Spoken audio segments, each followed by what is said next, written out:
আপনার কথা হলে তো সব এই মাঠে হোঁচট খেয়ে যারা টিকে থাকে তারাই বরমাল্য তাদের গলায় জনগণ দেয়। প্রার্থী নির্বাচনের সারা যেটা পায় সেটা কি সবসময় সত্য হয়? হ্যাঁ, অনেককে দেখানোর জন্য বলে। তো আপনারা সাংবাদিক, আপনারা খোঁজ নিলে ভালো হয় না? তো আমাকে যদি জিজ্ঞেস করেন, আমি কোনো সারা টারা পাচ্ছি বলে মনে হয় না।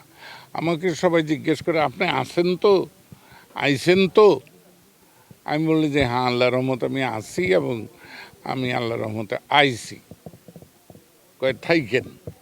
আমি যে আমি আল্লাহ না নেওয়া পর্যন্ত থাকবো।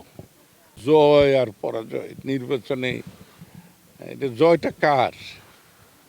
কোনো প্রার্থীর জয় যদি হয় তাহলে সে জয় আমি চাই না। আমি জয় চাই গণমানুষের।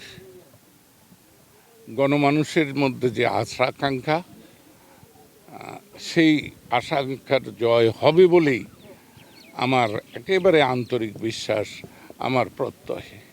আমি কোনোদিনই কোনো কিছু নিয়ে শঙ্কা দেখি না। সে নির্বাচন হোক, সে যুদ্ধ হোক, সে আন্দোলন হোক, সে রাজনৈতিক ক্রিয়াকাণ্ড হোক, এবং কৃষকের ক্ষেত খামারে চাষ হোক, শিক্ষা প্রতিষ্ঠানের শ্রেণীকক্ষের পাঠ হোক, পরীক্ষা কেন্দ্রের পরীক্ষা হোক, কোনো কিছুতেই আমার জীবনে আমি শঙ্কা বা আশঙ্কা, উৎকণ্ঠায় আমি উৎকণ্ঠিত হইনি।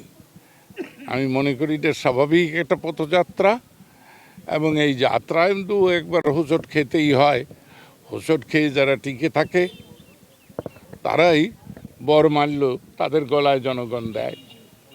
এবং ৮৮ বছর বয়সে আমি তো কোনো দিন জনগণ দ্বারা বিমুখ হইনি। হ্যাঁ, দুই একবার আক্রান্ত হয়েছি, সেটা কিন্তু জনগণ নয়, সেটা রাষ্ট্রীয় দুর্বৃত্তরা এই অপকর্মটি করেছে বলেই আমি দুই একবার আক্রান্ত হয়েছি। কিন্তু জনগণ যখন ভোট দিতে পেরেছে, জনগণ যখন তাদের আমানত কাকে দিবে নির্ধারণ করার সুযোগ পেয়েছে, তখন সবসময় তাদের আমানত আমার কাছেই গচ্ছিত রেখেছে। এই সবাই তো পরিকল্পনার কথা বলে, কিন্তু পরে দেখা যায় কল্পনার পরি চলে গেছে, খালি কল্পনা আছে। তো আমি বহুবারই কেন, আমি ৭০ সাল থেকে নির্বাচন করি, দুইবার নির্বাচন করতে পারি নাই প্রবাসে এবং কারাগারে থাকার কারণে।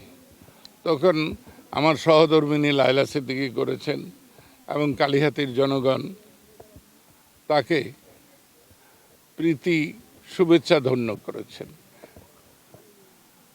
এবং আমি মনে করি যে নির্বাচনে জনগণের জয় হয়, সেই নির্বাচনে আমি এগিয়ে থাকি।